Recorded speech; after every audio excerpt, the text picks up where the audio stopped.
Yo, part 4, long overdue, but I didn't want to release some weak ass version of what is my favorite character in this movie. I absolutely have to geek out on this dude, so we're gonna do that right about now. All right, like, subscribe, diddly do. I'm gonna do this regardless of whether you like, subscribe. But I appreciate it if you do. That would be phenomenal. We're building something here, boy. All right, fuck. I'm about to show you my favorite character in this.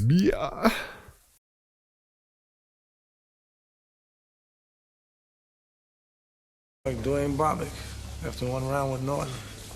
Fuck happened to you? Worm. When are you gonna listen? I'm listening. What do you need? 500 grand? Huh? I need 15,000. 15? Yeah.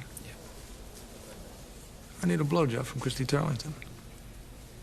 Get the fuck out of here. $15,000? Seriously, Joey, seriously, what can you do for me, man? I mean, $500 not even gonna get me started. God damn it, Mike. If 500 won't help, what's 2 grand gonna do? What kind of trouble you in? I'm the worst kind. With the worst guy. KGB. Yeah. Come here. Didn't I tell you?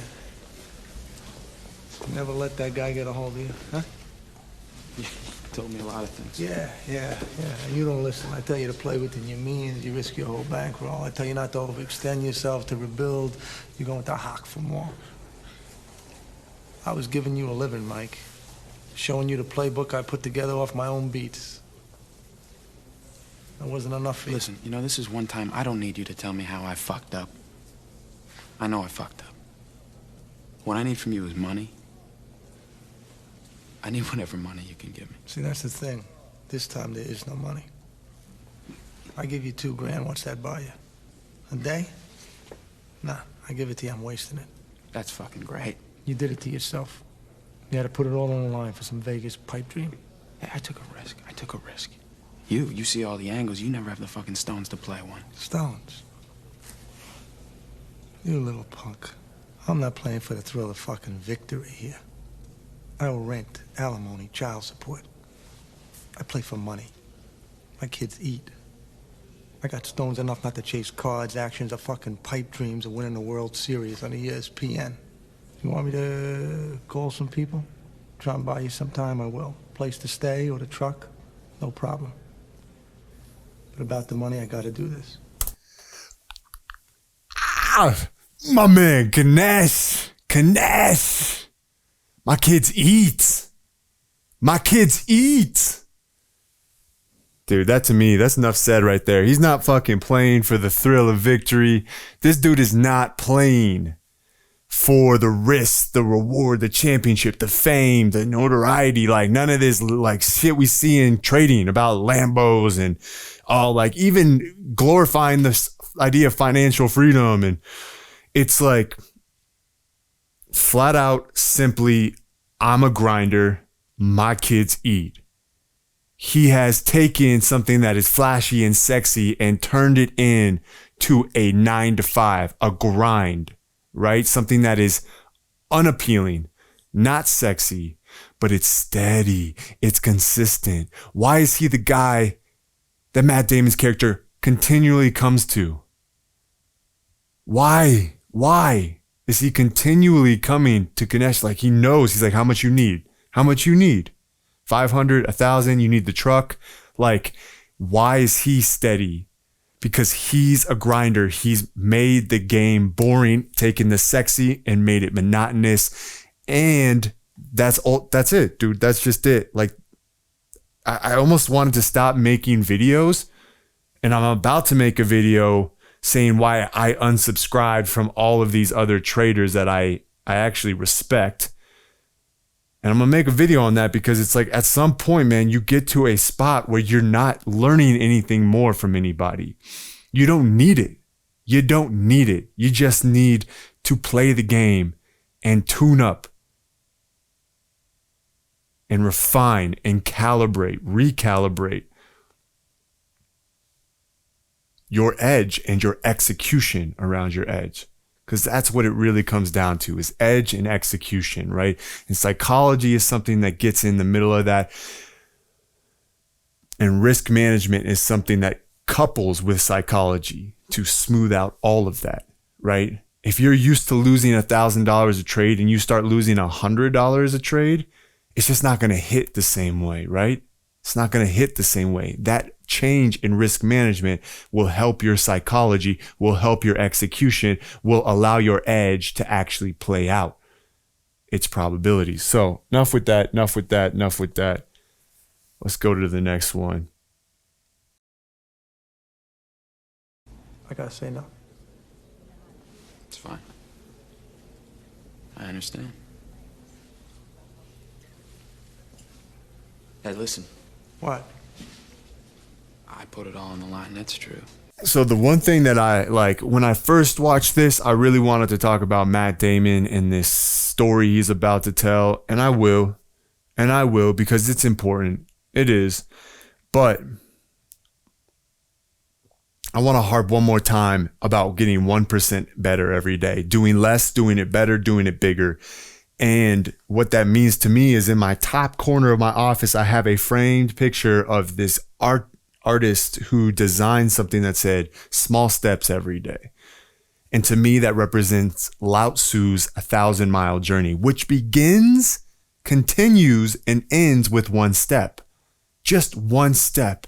If we can take ourselves out of the angst and the reaching and the grasping and anchor ourselves in just doing one right thing today, one right thing.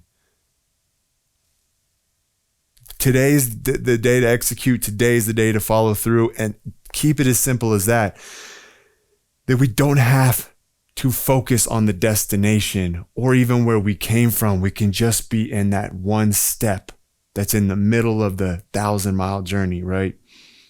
When he says he has the stones enough not to shoot for the moon, that's the discipline that I've begun to harness. And it's changed everything, but it's required me to step away from so much in my life, so much in terms of the amount of YouTube content that I'm consuming around trading, looking at new strategies or trying to learn the market in new ways, and instead just being patient for what I've back tested to show up again in the future testing, right? The actual live trading. So when I've done my playbook, I now can see something in the market, go, I know what that is.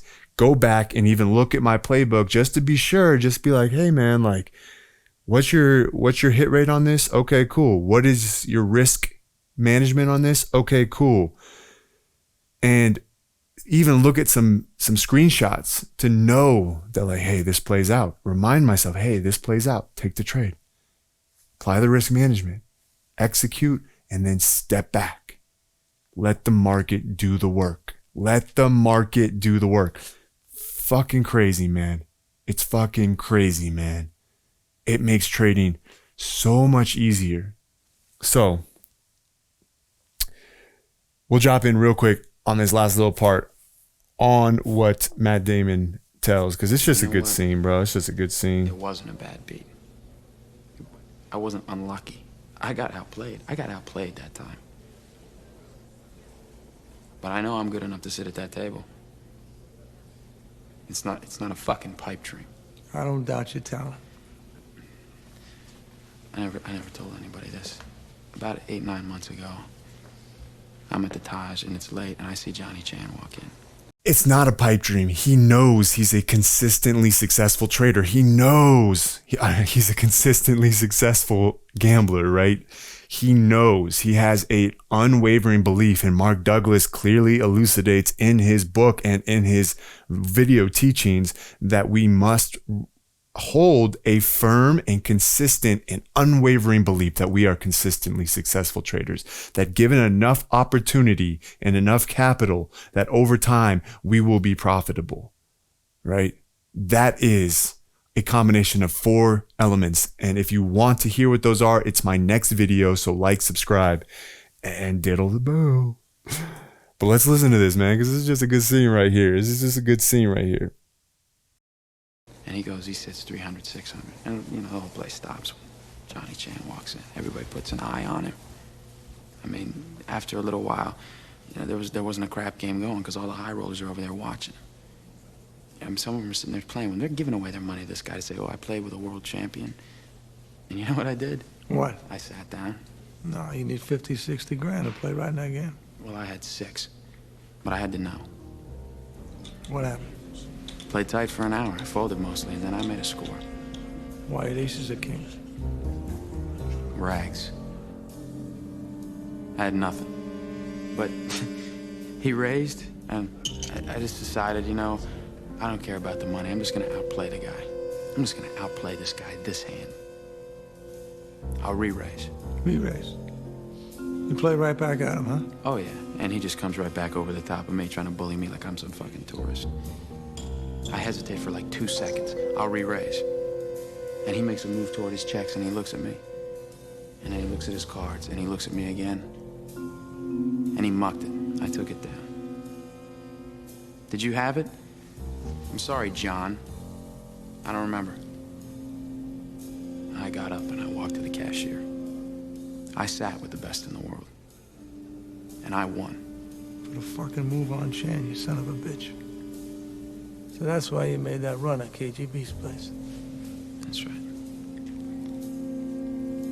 And I'll do it again if I can. Well, then I'm rooting for you, Mike. All right, he's infected. That's another thing I just want to point to. Like, he's infected like most of us get infected with this game of trading. And some of us get so infected that we get sick. But I'm talking about the kind of infection that's infectious, right? Like, oh my God, that joy is infectious. It's oh yeah, spread that shit around.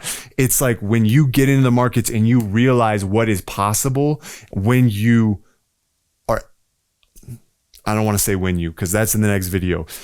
But when you get into the markets and you realize what is possible, it changes your entire outlook on life. It changes everything, right? It just makes life abundant again because you're not in a scarcity mindset. You realize that you don't have to slave your way to a paycheck. You don't have to grind it out.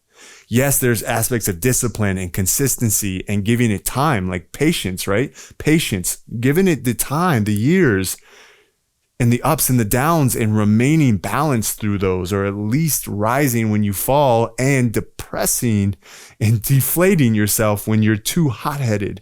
So there is a lot there that is much like the journey of life or any struggle or endeavor you've been through. But trading, especially in the way it relates to the ability to make money and extract value from this world, it changes everything.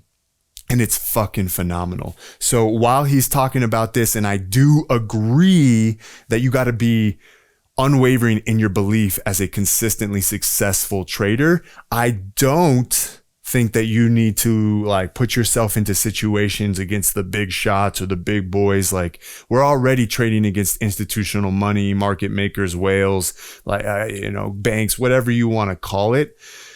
But it is simply a matter of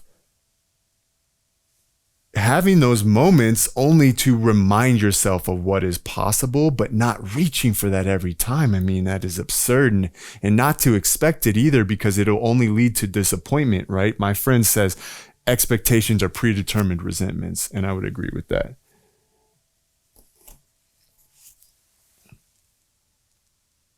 Hello?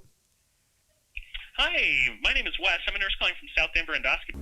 I can leave now, even with Grandma and KGB, and halfway to paying Petrovsky back. That's a safe play. I told Worm you can't lose what you don't put in the middle. Deal, but you can't win much either. Checks! Checks! Checks! My shit right there. The reason I like that line is because it's a no fear moment. It's a no fear moment. Yes, the most logical play, and honestly what I would choose was the first level. And this is Hollywood, so he's got to go for the gold. Like, he's got to do the extra. But the reason I'm highlighting this is simply because it's a no fear moment, right? And if we're trading from fear, we're done. We're lost. It's over. If we're trading from fear, we're done. we've lost. It's over before it's begun. So the fact that he sits back down, I'd like to highlight it as less so ego. He acknowledges, oh, they're trying to own me. They're trying to goad me. And so if he can at least acknowledge that and own that, then nobody can own him. And that is the fact that he rids the fear. That is how I know. Essentially, that is the fearless state. So I don't know how much I just said, but boom, fear, no fear. Also, Not even Teddy KGB is immune to getting a little rattled. Enough is enough, Teddy. Finish the fucking... You don't say a fucking word. I finally spotted KGBs, and usually I'd have let him go on chewing those Oreos till he was dead broke. But I don't have that kind of time. I've only got till morning. Not even Teddy KGB is immune to getting a little rattled. Enough is enough, Teddy. Finish the fucking kid off. Hanging around. Kid's got alligator blood. Can't get rid of him. my man, why are we trying to do this? We're trying to be around. We're trying to be around in 10 years. We're trying to be around in 20 years. We're trying to be around in 50 years. You could try to go for the goal right now. You can put yourself on a deadline, a timeline to make a certain amount of money and burn your shit out and burn out your resources, both physically, emotionally, mentally, and financially. Or you can stay steady and run the marathon and hang around.